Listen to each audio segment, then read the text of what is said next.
So, get ready with me. Driving edition. So, magsa-sunscreen tayo. So, ang gamit ko nga palang sunscreen ay Brilliant Essentials. So, yan. Hindi na ako nakapag-sunscreen sa bahay.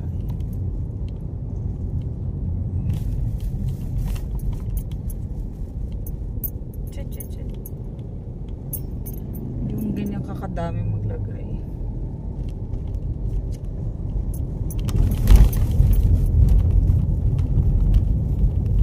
Yung iba 2 finger.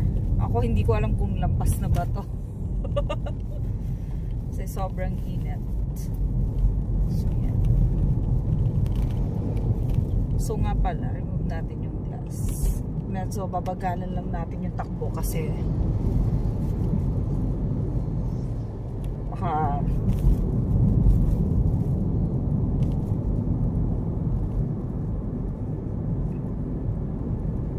baka dandahan naman talaga ako magpatakbo.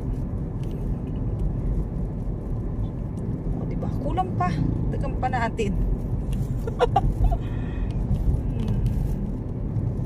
Mainit kasi mamaya. Hindi na kasi ako nagpa-powder or anything. Just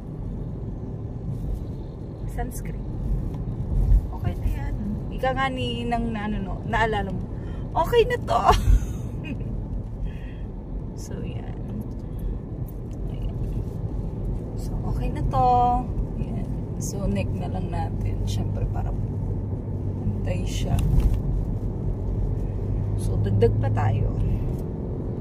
Yung sa face, okay na. Pero yung sa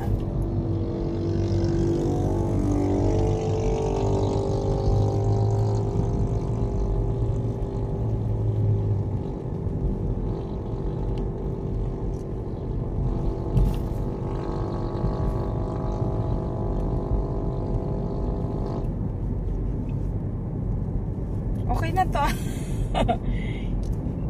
Next, lagay tayo ng lipstick.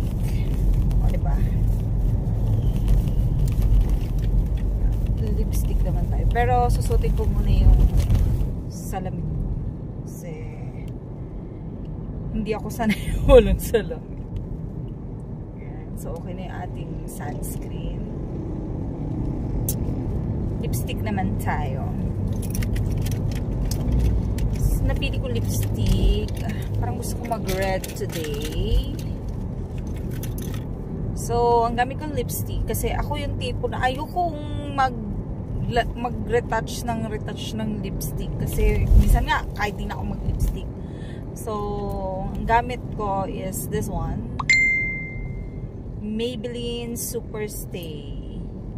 Superstay kasi almost 16 hours kahit nandiyan pa rin siya. Kahit kumain ka na, kahit uminom ka na, kahit anything. So, yan. Mas maganda to.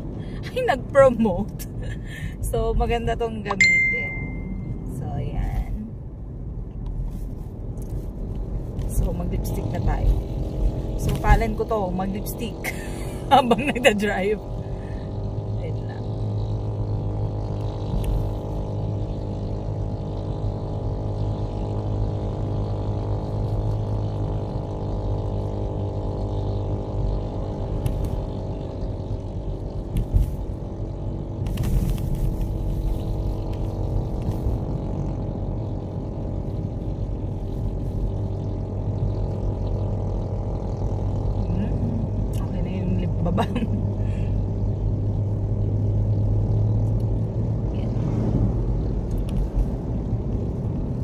Kagandahan ng lipstick na to, kahit nga kumain ka, uminom ng uminom, actually di siya natatanggal.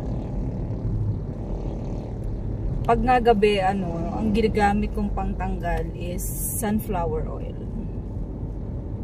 Yung iba, petroleum jelly. Marami namang pwede gamitin. Micellar water. Pero ako ay okay na yung sunflower oil.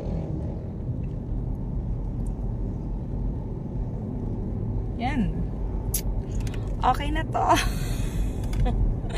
O, diba? Voila! Okay na ako dyan. Lipstick, sunscreen, then suklay-suklay na lang tayo. Kasi okay pa naman yung hair natin. So, yan. Diba? Tuwid pa naman siya. So, basa pa siya. Daldal ko. So, hindi kami naka-uniform today. Kahit may pasok. Kasi kami ay magche-checking ng forms. Division checking ngayon ng forms. So, magche-check kami ng forms ng mga estudyante. So, alam nyo ba, bumili ako ng ganitong fan. Pero, mas kalimitan nagagamit ko siya bilang portable blower. Kasi, yun, pag sobrang init, yan, ginagamit ko siya. Pero, pag morning, mas nagagamit ko siya as ganito, pantuyo ng buko. Kasi, kahit naka-aircon ay hindi agad matuyo yung buko kasi makapal.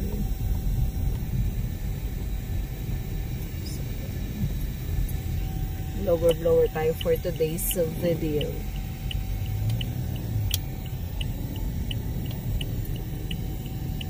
Diba? Get ready with me. Na may kaunting marites. Okay.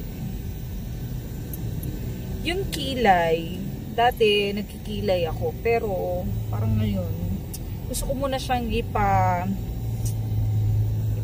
mismo sa nagkikilay. Kasi nga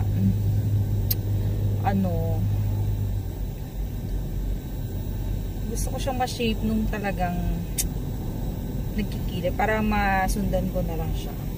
Kasi medyo sumasablay na ang atim mo magkilay ngayon. Kasi mula na ng pandemic, di na ako nakapagkilay.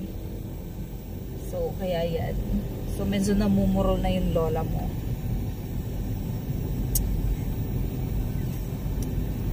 So, yun lang guys.